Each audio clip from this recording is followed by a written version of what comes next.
The Syrian abyss filled the cockpit, an ocean of black swallowing stars whole. Its horizon shimmered faintly, bending light into rings of molten gold.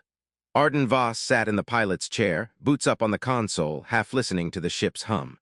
The sensors were quiet, too quiet for a place where gravity tore the fabric of space into ribbons. "Still no ping from the wreck?" he asked. Nomi's voice crackled from the overhead speakers, smooth but laced with irritation. "Negative. Everything that gets within a million clicks of that singularity ends up as scrap or soup. We should not be here." Arden smirked. "You say that every time I point the ship at something stupid. That's because you keep doing it." He leaned forward, eyes narrowing at a faint flicker on the radar. A faint, rhythmic pulse like a dying heartbeat. He adjusted the range. The pulse came again, weaker. "Got something." Nomi sighed. "Could be static distortion. Could be someone's death scream echoing through warped space. Could also be someone alive," he said, throttling forward. The engines groaned as the Kestrel nosed closer to the abyss. Alarms blinked red across the dash. Gravitational drift warnings, hull stress warnings, common sense warnings. Arden ignored them all, fingers flicking across the controls with a casual defiance that bordered on madness. "I'm logging a final will entry," Nomi said, "in case this goes exactly how I predict." "Make it short," Arden muttered. "I've condensed it to one word: idiot." He smiled faintly but didn't answer. The flicker became clearer now, a small skiff tumbling near the event horizon, its hull scorched, engines dead. Its distress beacon barely whispered across the void. Whoever was inside had maybe minutes before the gravitational pull shredded the vessel atom by atom. "Lock onto it," Arden ordered. "You can't be serious." "Now, Nomi." The ship shuddered as the magnetic clamps deployed, reaching across gravity's edge like ghostly arms. Static screamed through the comms. The abyss's pull dragged at them, warning lights flashing like a heartbeat gone mad. "Engines at critical stress," Nomi warned. "We go 10 seconds longer and the Kestrel gets stretched thinner than logic." 8 seconds will do." Arden's hands danced on the controls, sweat beading on his brow. The skiff spun closer, its hull groaning as space bent around it. He angled the Kestrel's nose, fired reverse thrusters, and prayed his instincts still outran death. The clamp caught, metal screamed. The inertial dampeners flickered. For one blinding instant, the abyss seemed to drag both ships down into nothingness. Then, with a shuddering jolt, the skiff tore free from the horizon's edge and slammed against the Kestrel's bay. The lights dimmed. Silence followed, heavy and absolute. Arden exhaled slowly. "Told you it'd work." "I'm filing a complaint with reality," Nomi replied. "It keeps letting you get away with things." He ignored her. The rescue bay cycled with a hiss, decompressing the new arrival. Through the viewport, the skiff looked like a shattered shell. He grabbed his helmet, clipped it on, and stepped through the airlock. The corridor smelled of burned alloy and coolant. The skiff's door was half melted, the insignia scorched beyond recognition. He pried it open with a crowbar and peered inside. A single figure floated in zero-G, small, still, clad in a dark pressure suit. Her visor was cracked, faint light spilling from the fracture like trapped starlight. Arden reached out, catching her arm gently. She stirred faintly, a soft exhale escaping the calm. He pulled her toward the ship's med pod, locking her in. The scanner swept across her body, reading stable vitals, oxygen depletion, mild neural trauma. She looked almost human, but not quite. Her skin, where the suit had torn, shimmered faintly like crystal beneath flesh. Arden frowned. "Well, you're a long way from home, whoever you are." Her eyes opened, silver reflecting the cabin lights. For a second they locked onto his, disoriented, searching. Her voice came soft but resonant. "Where am I?" "Out of the fire," he said, "for now." She blinked, as if trying to process the words. Then her gaze drifted past him to the viewport, where the black hole loomed in silence. "You pulled me from that." "Yeah, guess you're lucky." Her lips parted slightly, something like disbelief in her expression. "No one should have survived that." "I've got a habit of breaking rules," he said. She stared at him a moment longer, then closed her eyes again. "So it seems." Nomi's voice broke in over the comm. "You realize she's not on any registry, right? Her ship didn't match any known design." "I figured," which means she's either a ghost, a fugitive, or something worse. Arden leaned against the pod, watching the steady rise and fall of her breathing. "Doesn't matter. I couldn't leave her there." Nomi's tone softened slightly. "You might have just invited a black hole inside your ship." He gave a tired smile. "Wouldn't be the first time." The hum of the engines filled the silence again. Outside, the Syrian abyss turned slowly, devouring light. Inside, the stranger slept, and the pilot who saved her tried not to think about what kind of trouble gravity had just dragged aboard. The hum of the engines settled into a low, constant murmur as the Kestrel drifted from the abyss's pull. A faint glow from distant stars returned to the viewport, their light fragile against the bruised black horizon behind them. Arden slumped into the pilot's chair, wiping his hands across his face, the adrenaline slowly ebbing from his veins. Nomi had gone quiet, likely calculating the percentage of probability they'd died, and somehow didn't notice. He reached for a ration packet, tore it open with his teeth, and chewed absently, watching the faint flicker of the medbay monitor on the side screen. The readings were steady. Whoever she was built tough. "You're unusually silent," he muttered. "I'm running diagnostics," Nomi replied. "Trying to understand how we're still alive. It's inconveniently inconclusive." Arden smiled faintly. "Guess that's your answer." "Luck is not an acceptable scientific explanation." "Then you'll hate flying with me." Before she could respond, a soft tone echoed from the corridor. The medbay door had opened. He stood, pushing off the chair, and turned in time to see her step through the hatch. The woman moved slowly, unsteady but graceful, as though her body remembered a different kind of gravity. The torn pressure suit had been patched from the medpod's auto-stitcher, but it still bore scorch marks, the faint crystalline shimmer of her skin catching the cabin's light. Her eyes found him across the room, silver, sharp, and oddly calm. "You're awake," he said. "I remember the pull," she murmured. Her voice was quiet, melodic, but weary. "And then you." "I don't recommend going sightseeing around black holes," he said, motioning her toward the spare seat. "They're not the friendly kind of gravity." She didn't sit, she just stood there, taking in the cockpit, the flickering displays, the worn edges of the console. "This is your vessel." "Yeah, the Kestrel." He leaned against the dash. "She's temperamental, half-rusted, but she listens when it counts."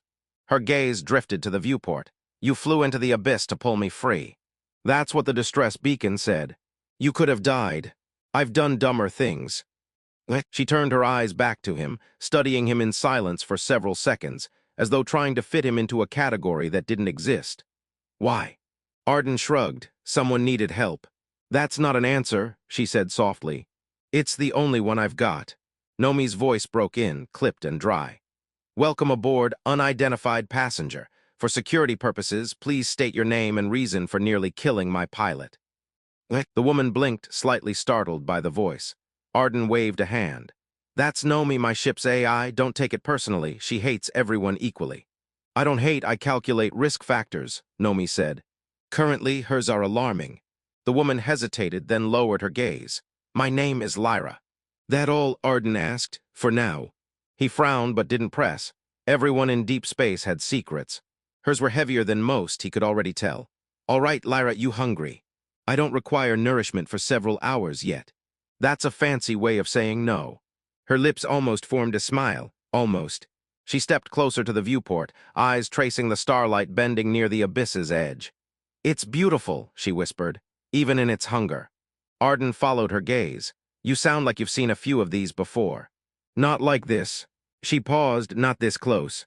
He wanted to ask more, but something in her voice stopped him. There was a weight there, a grief buried under calm control. He recognized it. He'd carried it once, too. "So," he said instead, "where were you headed before things went sideways?" She turned to face him, expression unreadable. "Away." "From what?" "Everything." That earned a raised eyebrow. "You're gonna have to narrow that down a little. People usually run from one thing at a time. I was not permitted to choose only one." He studied her for a long moment. Her tone wasn't evasive. It was simply tired, like someone who had explained too much for too long. He let it drop. "All right, away it is." Nomi, never satisfied with mystery, muttered. "Her ship had no registry, no known engine signature. Either she's a ghost or she's erased." Lyra's eyes flicked toward the ceiling. "You ask many questions for a machine." "I run this ship," Nomi replied. "You're breathing on borrowed processing power." Arden sighed. "She means welcome." "Incorrect." Lyra tilted her head, studying the faint pulse of the ship's AI light. "You're sentient. I'm efficient." "That remains to be seen," Lyra said quietly, then returned her gaze to Arden. "You're far from any safe trade route. Why come here?" "Same reason anyone does," he said. "Scrap salvage, maybe a payday." She looked around at the small, worn cockpit, the cracked chair, the patched cables. You risked everything for someone you didn't know, for no reward. Guess I've got bad instincts. No, she said almost to herself. You have. Something else. The silence stretched between them. Outside, the black hole turned, devouring stars that dared drift too near. Lyra's reflection shimmered in the glass, crystalline skin refracting light into faint halos. Arden crossed his arms. You planning on telling me what you were doing out there? Lyra met his eyes. When I decide to trust you. That might take a while. I can wait. He exhaled, half a laugh. Well, you're stuck here till we hit a station anyway. So we've got time. Her gaze softened, the faintest flicker of relief passing through it. Then time is a gift. Nomi muttered, you've officially adopted a mystery. Yeah, Arden said, looking at the abyss fading behind them. Feels like gravity, it's not done with us yet. The Kestrel drifted through the edge of the Ryga's belt, a scattered field of metallic debris and forgotten colonies orbiting a dead star. Rusted hulks floated silently, their long shadows cutting across the faint light from the distant suns. Arden's ship slid between them like a shark through ruins, engines on low burn, hull shields flickering in the haze. The abyss was behind them now, but its weight lingered in the air. They needed fuel, repairs, and a place that didn't ask questions. The nearest was a station called Crosspoint Drift, an outlaw hub built from welded wreckage and bad decisions. It hung crooked in the void, a ring of docking arms spinning lazily, lights flickering like dying embers. Nomi patched through local comms as they approached. Traffic beacon is functional, miracles continue. Docking fees the usual highway robbery. Pay it, Arden said. With what? He sighed, put it on our tab, we'll find something to trade. I'm adding arbitrary faith in future income to your psychological profile. Already on there. Beside him, Lyra stood watching the station grow larger in the viewport. She de-changed into one of the ship's spare flight jackets, sleeves slightly too long, collar turned up. The crystalline shimmer beneath her skin was mostly hidden, though every movement caught the light just enough to make her seem unreal. This is a human settlement, she said quietly. Mostly, Arden replied. Humans, traders, runaways. A few androids with bad manners. It's the kind of place that forgets your name if you don't make trouble. And if you do, then it remembers for life. Her lips curved faintly, a dangerous balance. That's how we like it. The ship locked into the docking clamps with a hollow thud. Gravity shifted as the artificial field synced. Arden powered down the engines and stood, grabbing his jacket. Stay close. No one here's friendly unless they're trying to sell you something. Lyra followed silently through the hatch. The corridor opened into the station's main ring, a market of low ceilings, vapor mist, and flickering signs in half a dozen languages. Merchants shouted over each other, peddling scrap, weapons, and black market drives. Somewhere deeper in the noise, a musician played a broken string instrument that hummed like static. The smell of oil and smoke clung to everything. Lyra walked close behind, gaze sharp but curious. Your species thrives in chaos, she murmured. We survive it, Arden corrected. Thriving S for people with time. At a refueling kiosk, he handed over the ship's registry code. The attendant, a wiry man with cybernetic eyes, scanned it and frowned. Terran make old, you fly that thing near the abyss. Arden kept his tone casual. Salvage run. Nothing worth salvaging near that monster. You're lucky it didn't tear you in half. Luck's a skill, Arden said, sliding the chip across. The man grunted, started the fuel transfer. Lyra wandered a few steps away, drawn to a flickering display projecting galactic news streams. Dozens of holograms hovered in the smoky air, overlapping one another, trade routes, border disputes, bounties. Her eyes caught on one in particular. Fugitive identified, high-value target. Reward. 900,000 core credits. The image shimmered, distorted but unmistakable. The same eyes, the same faint crystal sheen. Her face, though veiled in static, was there for all to see. Her breath caught. Arden turned at the sound, saw where she was looking. His stomach tightened. The headline flickered again, drawing the eyes of nearby patrons. Someone whistled low. Whoever she is, the attendant muttered. The Ascendancy wants her bad. Arden stepped forward, placing himself between Lyra and the projection. Come on, we're done here. But it was too late.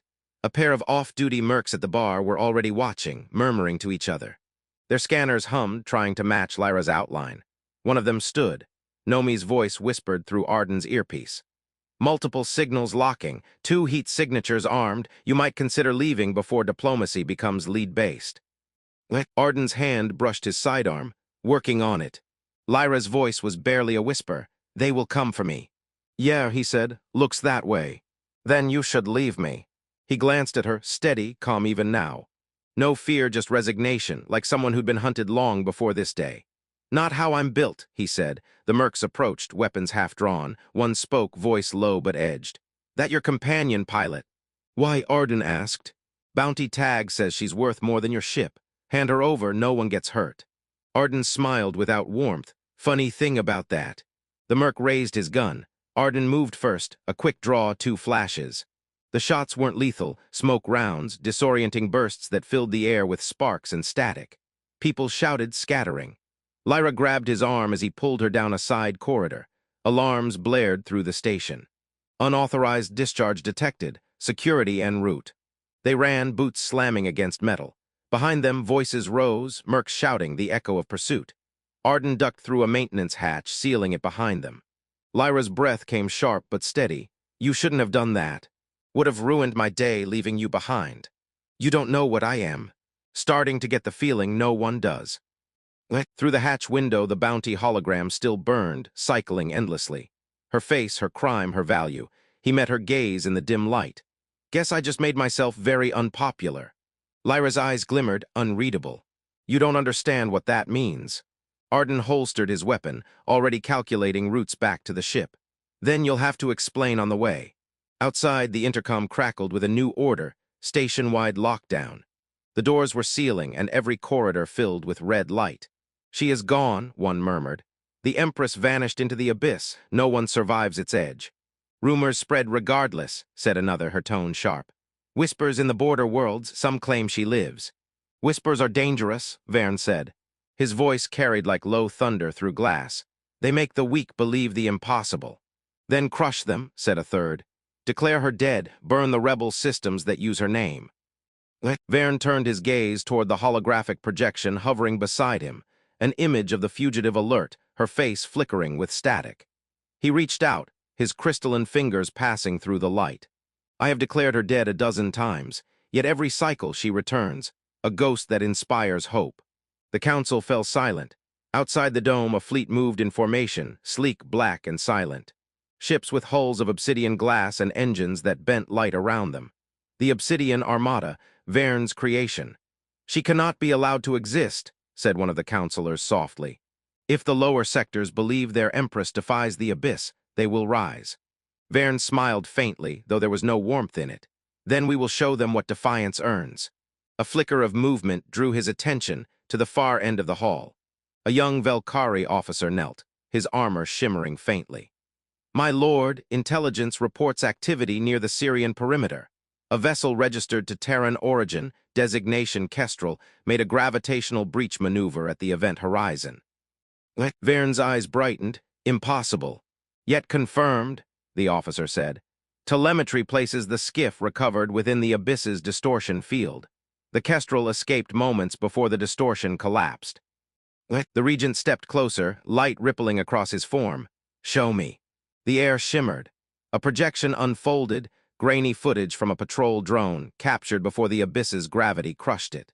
A Terran ship, small, reckless, clawing its way out of the event horizon with another vessel in tow. The skiff matched the Empress's last known diplomatic shuttle. For a moment, Vern said nothing. Then slowly he turned his gaze toward the council. She lives. The room dimmed, light refracting through their crystalline bodies like shivers. If she lives, one murmured, then so do her claims. Vern stepped into the center of the hall, voice hardening. Her reign ended when she abandoned the ascendancy. She fled her duty. I rule now, but if she walks among the stars, others will question. Rebellions already rise at the edges. They will call her savior. And if she returns, then I will return her in chains, Vern said, or in shards. He gestured toward the projection. Track the Terran vessel. No human pilot breaches the abyss and lives by chance. He either serves her or is too foolish to know who he carries. The Terrans are primitives, said a counselor with disdain. They crawl through the void in steel coffins. What threat could one pose? None, Vern said, but symbols are dangerous. If she hides behind him, they will call it fate. The Empress rescued by a human, it will spread like fire. The counselors murmured uneasily.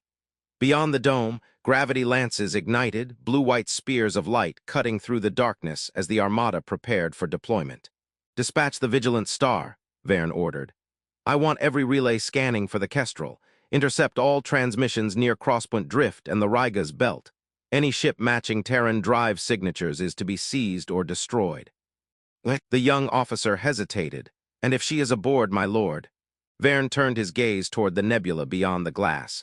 Bring her to me. His voice lowered, almost tender.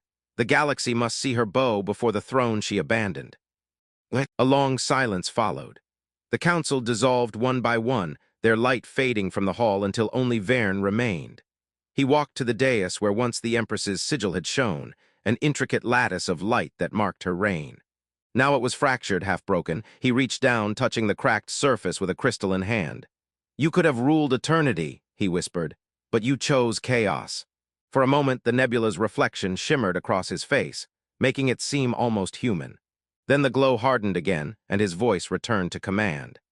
Activate the relay beacons. Seal the border sectors. If she seeks refuge among mortals, we will burn the stars around them. The chamber's core ignited, sending orders through the Ascendancy's networks. Across 100 systems, fleets came to life, gravity engines thrumming, hulls unfolding like wings.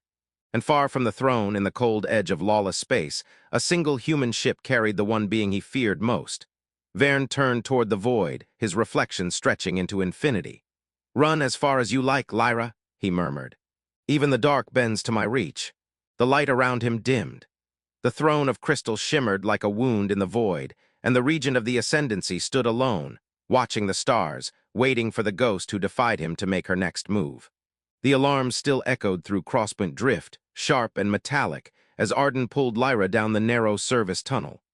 The red emergency lights stuttered, painting everything in flashes of blood.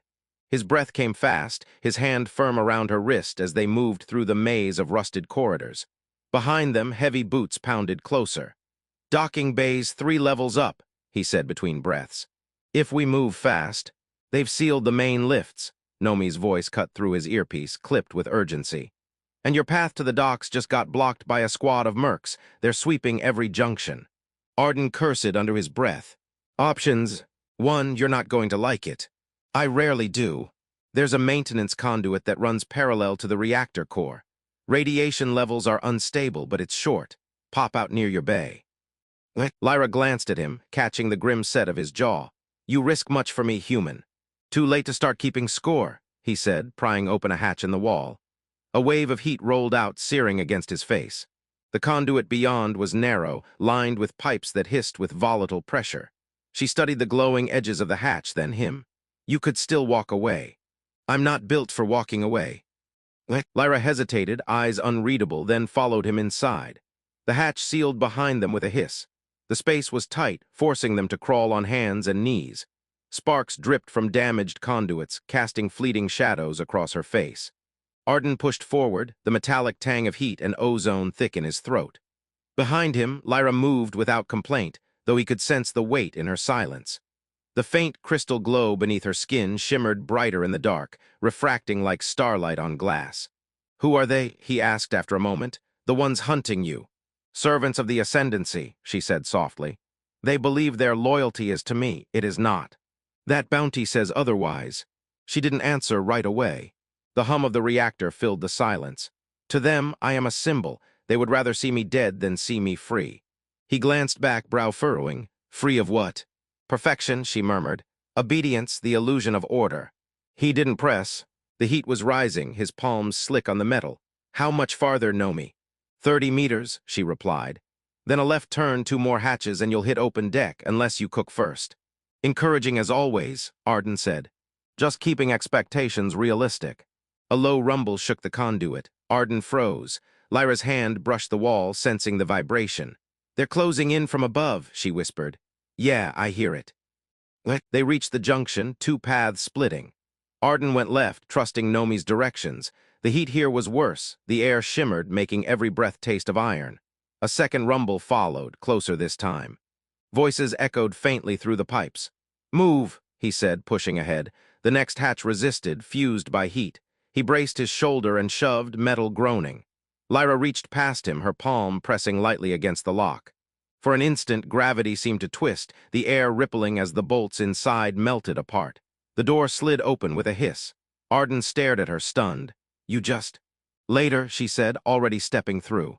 They emerged into the maintenance bay above Dock C, the corridor stretching empty for now. Arden keyed his comm.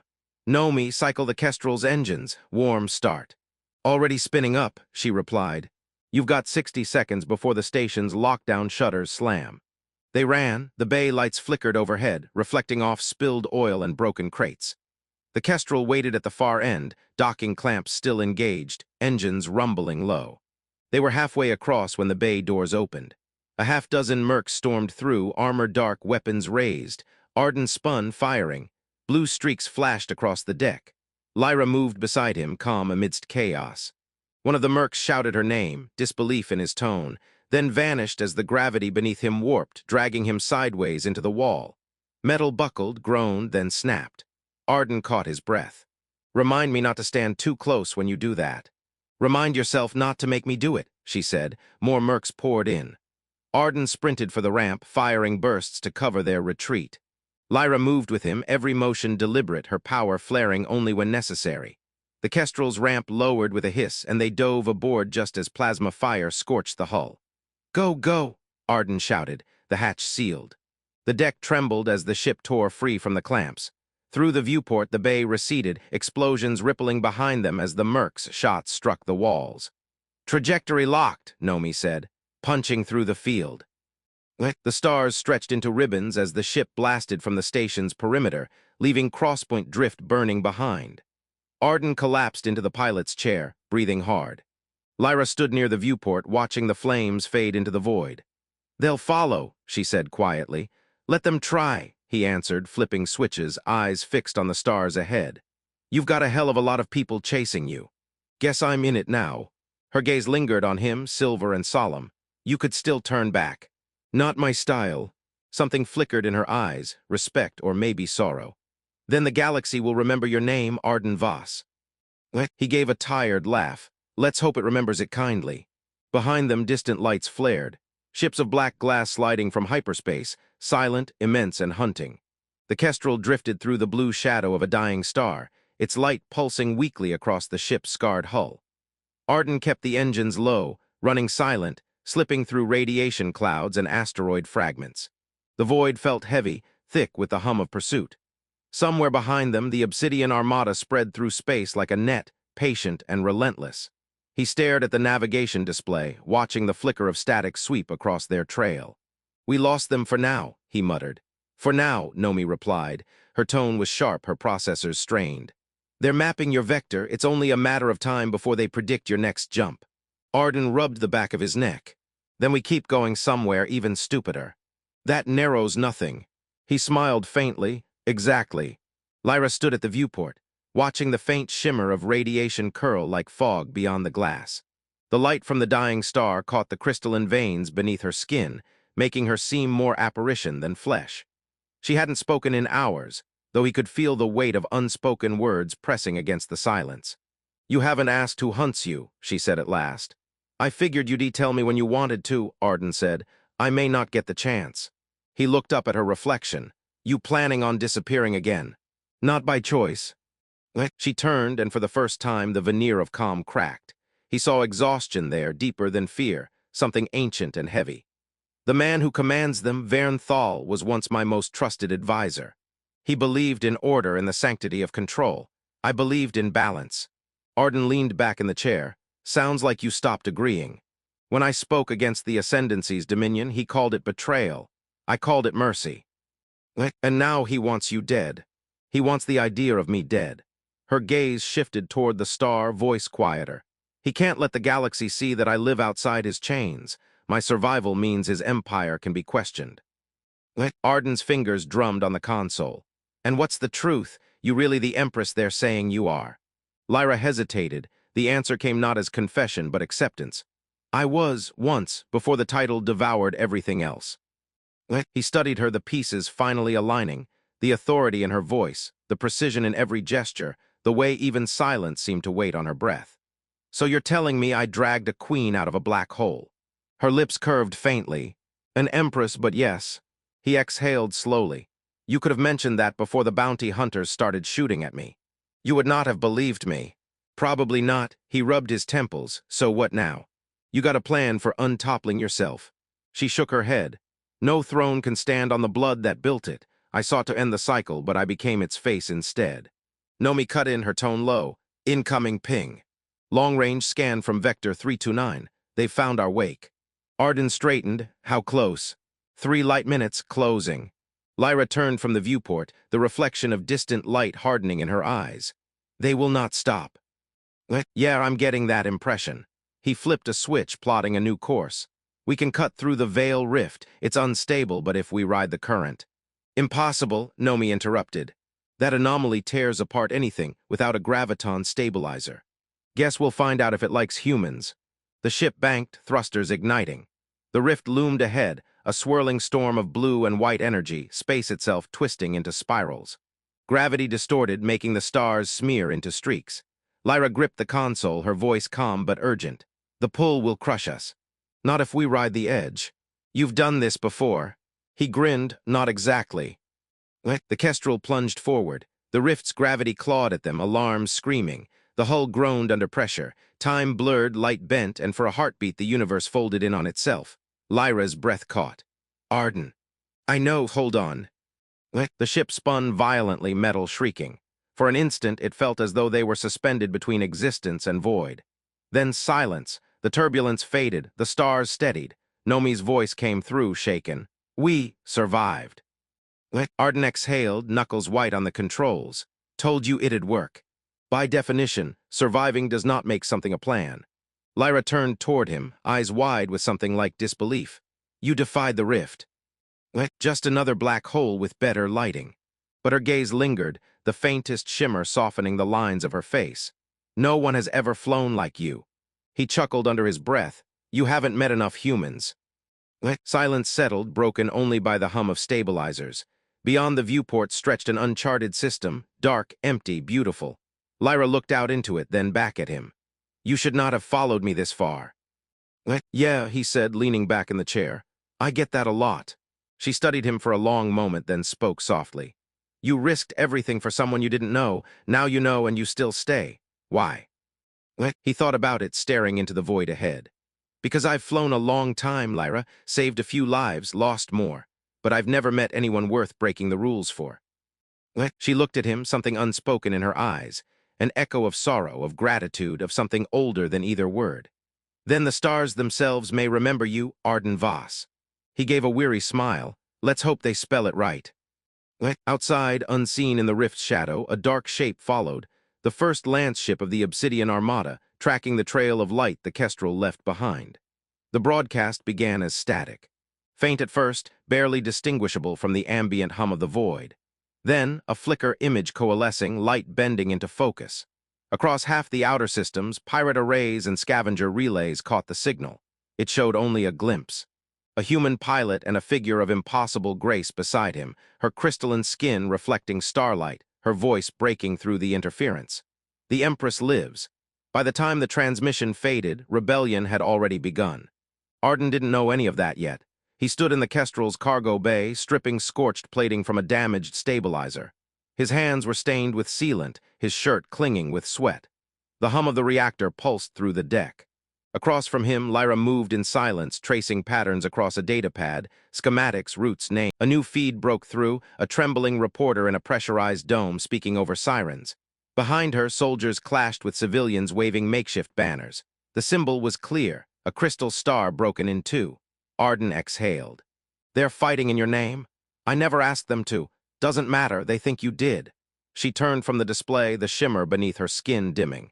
Verne will use this. He will call it treason, purge worlds in retaliation. Every act of defiance will justify his rule. Then we stop him. Her eyes found his, sharp, searching. You would stand against the ascendancy. I already have, might as well make it official. She studied him, the faintest tremor of a smile crossing her lips. You do not understand what you're saying. Probably not, but I'm saying it anyway. For a moment, neither spoke. The hum of the engines filled the silence. Beyond the viewport, the rift system's dying light shimmered across the hull like liquid fire. Then Nomi's voice returned, uneasy. Long-range sensors just picked up chatter. Ascendancy ships have engaged rebel forces on 3 fronts. Vern's making examples. Arden's jaw tightened. How bad? Whole moon's burning. Lyra turned back to the viewport. He wastes no time. You said they follow you because they think you're alive, Arden said. What happens when they know where you are? They'll come, and when they find you, they'll destroy you first. Good thing I'm hard to hit. Her gaze softened, though her voice did not. You are reckless. Yeah, he said, but so far it's working. He leaned on the console, eyes tracing the chaos blooming across the map. You think this rebellion can win? It isn't a rebellion, she said softly. It's a reckoning. She lifted her hand, calling up a holographic sphere, dozens of systems, each marked with the emblem of the ascendancy. Slowly, one by one, they flickered red. I tried to give them freedom once, she continued, but I gave it from a throne, they must take it themselves. Arden studied her in the dim light. Then what do they need you for? Her gaze flickered to him. A spark, nothing more. He nodded slowly. You sure you're ready to burn? Her lips curved in something between grief and amusement. I burned long ago. Nomi interrupted, her tone edged with warning. Incoming transmission, encrypted ascendancy code, it's directed at your ship. Lyra stiffened. Patch it through. The display shifted. The image resolved into a man's face, sharp, cold, lit by the glow of war, Vernthal. Lyra, he said, voice smooth as glass. You live. Her reply was calm. You always feared I would. You've broken the silence. Systems burn in your name. Do you understand what you've done? I understand that you turned an empire into a prison. Vern's eyes narrowed. Then I will bury you in the ashes of their hope. The transmission cut. Silence followed. Arden let out a low breath. Friendly guy. Lyra turned from the display, her expression unreadable. He's already moving. Every hour we remain, worlds die. Then we move faster. Where? He glanced at the map, eyes narrowing on a cluster of darkened systems at the edge of known space. Somewhere he won't expect. Lyra studied the glowing stars for a moment longer, then she nodded. Very well, lead, human. He gave a small grin. Careful, I might start thinking you like it when I do. She said nothing, but as the ship banked toward the void, the faintest glimmer of light returned beneath her skin, like the first shimmer of dawn through darkness. The drift hung silent above a pale, dying moon, a station built from the bones of old warships, its hull patched with mismatched alloys and scavenged plates. Around it, faint lights flickered in the void, signals from ships that refused allegiance to either empire or rebellion. This was the place Lyra had spoken of, a refuge for those who once served her and now hid from both sides. Arden guided the Kestrel in under dim power, slipping between rusted antenna spires and decaying satellites until they docked with a dull, metallic thud. The air inside was thick with smoke and whispers. Banners of forgotten fleets hung in tatters from the ceiling. Traders eyed them as they passed, half curious, half wary. Lyra's hood was drawn low, concealing her crystalline skin beneath layers of gray fabric. Even veiled, her presence carried a weight that made people look twice, unsure why. Arden kept one hand near his belt, eyes scanning for trouble. A man awaited them near the central atrium, tall, lean face carved by years of vacuum and regret. He greeted them with a nod, but his eyes lingered on Lyra's silhouette. You shouldn't have come here, he said quietly. You still owe me, Lyra replied. The man's jaw tightened. That debt died with the ascendancy. I did not. Recognition flickered in his eyes, disbelief first, then awe, then fear. Stars above. We need fuel, Arden said, stepping forward, and a quiet berth for a few hours, then we'll be gone. The man's gaze shifted from Lyra to him. You're the human pilot, the one who pulled her from the abyss. Arden frowned. News travels too fast, faster than light when it carries a god. Lyra's voice hardened. I am no god. He bowed his head slightly. Try telling them that. He motioned for them to follow, leading through narrow corridors lined with flickering lamps. The hum of old engines filled the walls. They reached a circular chamber overlooking the docking spires, a command room turned hollow shrine. Maps of lost systems shimmered across a cracked holodable. You're safe here for now, the man said, but there are eyes everywhere. The ascendancy's been paying well for whispers. Lyra stepped toward the table, scanning the star maps. How many still fight? A few, fewer every day. Her hand hovered over a cluster of systems now dark on the display. They rise in my name, they die in it too. Arden watched her quietly. Maybe that changes today. Before the man could answer, a tremor shuddered through the station. The lights flickered, alarms wailing. The deck lurched beneath their feet. Arden steadied himself. That wasn't a drift malfunction. Nomi's voice crackled over his comm. Contact. Multiple graviton signatures just dropped from FTL. Obsidian ships, you've been marked. Lyra's eyes widened. How? They followed your trail through the rift, Nomi cut in. And the drift shields are too old to hold. The man cursed under his breath. You led them here. Save the blame for later, Arden snapped. We need a way out, not without tearing the station apart. The floor shook again, harder this time. Distant explosions rolled through the corridors. The hollow-double fractured, scattering projections. Arden grabbed Lyra's hand. Move! They sprinted through the narrowing corridors, smoke curling from ruptured conduits. The walls groaned as the station's outer hull took another hit. Alarms howled. Bodies ran past in chaos, soldiers, traders, scavengers, some toward escape pods, others toward the docking bays with weapons drawn. Nomi's voice rang in his ear. Ascendancy troops just boarded the lower decks. They're sweeping toward your berth. Tell me the ship's ready. She will be if you get there alive. Arden fired his sidearm down a side hall as a squad of black-armored soldiers rounded the corner.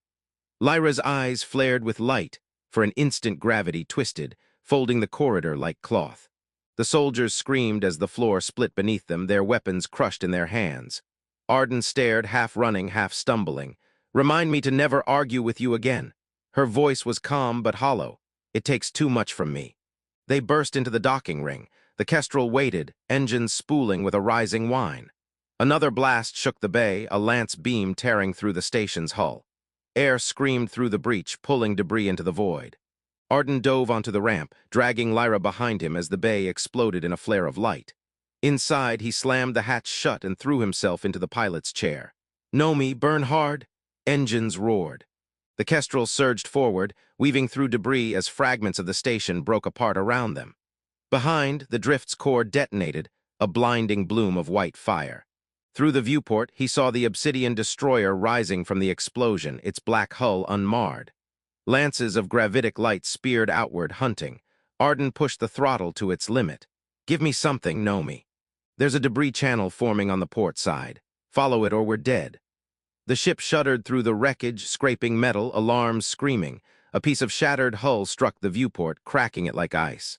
Lyra stood behind him, bracing herself, one hand outstretched toward the looming destroyer. Her voice was low, trembling. No more running. Lyra, don't! The air around her bent, pressure building until the ship groaned. Outside, the stars seemed to ripple, drawn toward her like water pulled by gravity. The destroyer's lance flickered, its field collapsing inward. Then, in one impossible moment, the warship folded upon itself, compressed into a single point of light before vanishing entirely. Silence followed, the sensors went dark. Arden turned slowly, breath caught in his throat. Lyra swayed, the glow beneath her skin fading to ash. He caught her before she fell. What did you do? Her eyes opened weakly. What I swore I never would. Then don't do it again. She tried to smile, but the effort trembled. You decommand an empress? Someone has to keep you alive. Outside, the wreckage drifted in silence, the void swallowing fire and metal alike. Somewhere beyond, other ships watched from the dark, witnesses to the Empress's power reborn. The Kestrel drifted in silence through the aftermath, surrounded by the ghosts of the destroyed drift. Fragments of steel and scorched plating shimmered faintly in the dying light, drifting like ashes through the void. The ship's systems flickered under the strain, emergency power cycling through dim pulses. Arden sat at the helm, his hands motionless on the controls, eyes fixed on the viewport. The silence pressed down on him, thick, electric. Lyra lay in the co-pilot's seat, breathing shallowly. The glow beneath her skin had dimmed almost entirely.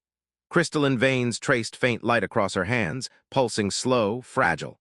Arden reached over, checking her pulse, unsure if it even worked the same way. You're still here, he said quietly, her eyes opened, dim, unfocused, but alive. The ship, barely holding, and you? He gave a rough laugh. I'll live. Can't say the same for that destroyer you just folded into nothing. Lyra's gaze drifted toward the stars. I tried to contain it. I thought I could still control it. You saved us. At what cost? Arden leaned back, exhaustion creasing his voice. You can't keep blaming yourself for every death in the galaxy. She turned to him, her expression unreadable. When I command gravity itself, every death feels like mine. He looked away, jaw tight. Then stopped trying to carry all of it alone. For a long moment, neither spoke. The hum of the failing engines filled the silence. Outside, debris drifted through the faint light, spinning like broken satellites. Nomi's voice crackled through the comm, softer than usual. Transmission requests flooding the network. The galaxy saw what she did. Arden frowned. What do you mean? Live feeds from the drift, surveillance ships, pirate arrays. Every channel picked it up. The Empress destroyed an obsidian destroyer with her own power. Lyra's eyes closed. They will call it vengeance. They'll call it a miracle, Arden said. They saw you save thousands when the drift blew. They will see only fire. Before he could answer, the console flickered, incoming transmissions from rebel frequencies. Voices shouted her name, desperate, reverent. Reports spilled in of uprisings erupting across border systems. Lyra, one voice said, we saw you break the darkness. The ascendancy burns. Give the order. Another voice followed, trembling with emotion. Tell us where to stand, Empress. We'll follow. Lyra sat motionless, the weight of their words settling like iron. Arden watched her, waiting. Say something, he whispered. Her lips parted, but no words came. The silence stretched. Finally, she whispered, if I speak, they will kill in my name again. Then tell them not to. Her gaze lifted to meet his, sharp, desperate. They will not listen, not to me. Then they'll listen to me. She stared at him, startled. You, he shrugged, tired, resolute. They think I'm the fool who pulled a goddess out of a black hole. Maybe that counts for something. Before she could protest, he leaned forward and opened the comms. The rebel channels flooded with static and waiting breath. This is Arden Voss, he said, his voice steady despite the exhaustion in it. You've all seen what she can do. You've seen what the ascendancy does to anyone who stands alone. But this fight, it isn't about thrones or gods. It's about people. So stop waiting for orders from the sky. Start helping each other. You want freedom? Earn it together. The silence on the other end was total. Then a single voice answered, human raw. We hear you. Another followed, then dozens, hundreds. Arden ended the transmission, his hand trembling as he lowered it. He turned toward Lyra. She was staring at him, astonishment flickering behind her calm. You spoke as though the stars would listen, she murmured. Someone has to talk sense into them. Her expression softened. You took command of an empire, didn't mean to. That is what makes it dangerous. Nomi's voice cut in again. That broadcast wasn't private. Ascendancy surveillance caught every word. Vern's fleet is reacting. He's ordered all remaining lances to converge on your coordinates. Arden cursed under his breath. Guess I'm famous now. Lyra straightened, strength returning faintly to her limbs. You defied the Empress before all creation. They will not understand it. They will fear it. Good. Maybe they'll think twice before chasing us again. She stood slowly, steadying herself on the console. Her eyes were distant, watching the endless dark. No one has ever spoken to me that way. Maybe no one's ever needed to. Something like a smile touched her lips, faint, fragile. You have no idea what you've done. He looked out into the scattering stars. Seems like that's becoming a habit. Outside, light flickered in the distance, the approach of ships, countless and growing. Yet across the galaxy, signals rose in answer, rebellions ignited, banners lifted. The Empress had bent the universe once. Now the galaxy bent toward a human voice that refused to kneel. Lyra watched him quietly, then lowered her head. Then let it be so. I will follow your course, Arden Voss. He met her gaze, disbelief flickering through fatigue. You mean that? Her eyes shimmered like glass catching fire. You have already changed what I am. He exhaled slowly, hands tightening on the helm. Then we'd better not waste it. The stars ahead burned brighter, the darkness behind collapsing under its own weight. And somewhere beyond reach, Vern's fleet turned to hunt, not just an empress, but the man who made her bow. The Kestrel drifted through the ruins of a forgotten nebula, its hull scarred, engines whispering in the silence between stars. The light outside shifted in hues of violet and blue, glinting across fragments of ancient ships that had once fought wars no one remembered. Arden sat in the pilot's chair, eyes half-lidded, hands resting on the console. Lyra stood beside him, gazing out at the drifting wreckage. Her glow had returned, softer now, steadier, less fire and more dawn. They're still out there, Nomi said quietly through the comm. Vern's fleet, but they're not following, not yet. He's regrouping, Arden muttered. Or maybe he's realizing this galaxy's not his anymore. Lyra turned her gaze toward him. He will not stop. His empire is built on obedience. To see me follow you is a wound his pride cannot bear. Then let him bleed. She studied him for a long moment. You speak as though you do not fear him. I don't. He smiled faintly. I'm too tired to. Silence lingered, the nebula's light shifted around them, the soft pulse of dying suns echoing through the hull. Arden leaned back, staring into the starlight. You know, when I dragged you out of that skiff, I thought you were just some lost traveler. Never imagined you'd be an empress with an armada trying to erase you from existence. And I never imagined a human would defy a black hole, she said. Guess we're both bad at expectations. A faint smile touched her lips. Perhaps that is why the stars favor you. He chuckled under his breath. Stars don't favor anyone, they just burn. Yet you reached into one and came back. Her voice held something like wonder, quiet, reverent. He didn't answer, just adjusted a thruster and watched the fragments of old ships drift apart in slow spirals. Somewhere in the distance, a faint echo of transmissions flickered, signals of rebellion, hope, defiance. They'd spread like fire since the drift's fall. Whole systems rising, refusing the Ascendancy's command. Nomi broke the silence again. Rebel fleets are coordinating in the outer arches. They've chosen a name, the Fractured Alliance. They claim they fight for the light beyond the throne. Arden snorted softly. Catchy. Lyra's eyes softened. It is not my banner. It's theirs, he said. That's what matters. She turned to him, voice quiet. You gave them something I could not choice. They follow now because they wish to, not because I demand it. He shrugged. All I did was tell them to stop waiting. That is all a leader must ever do. Her words lingered, heavier than she intended. For a long moment neither spoke. The hum of the ship filled the silence, a heartbeat in the void. Finally, Arden said, so what happens now? You going to rebuild the Ascendancy, take your throne back? Her expression hardened slightly, but not in anger. No, thrones breed the hunger that destroyed us. I will not sit upon one again. Then what will you do? She looked out at the wreckage, the remains of empires floating in quiet testament to their own pride. I will help rebuild what I once broke. Guide, not rule. Teach them that power can serve, not devour. Arden studied her face, the calm resolve there, the faint grief that never left her. You think they'll listen? They will listen to you. He blinked. Me. They already do. He laughed, shaking his head. I'm no leader, Lyra. Just a pilot with a death wish. Perhaps that is why they trust you, she said softly. You seek no crown, only the horizon. Her words silenced him. He stared out the viewport, the nebula stretching endlessly ahead, a storm of light and memory. Nomi's sensors chimed softly.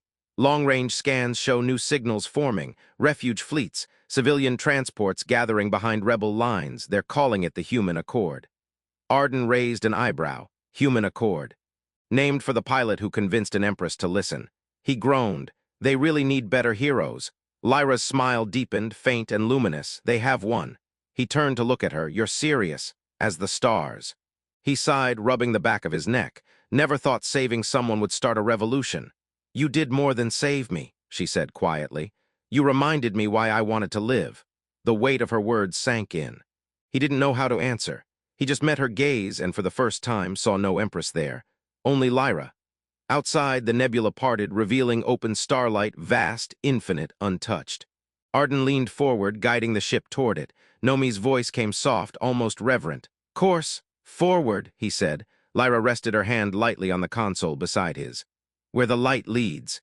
They sat together as the Kestrel glided into the void, the wreckage fading behind them.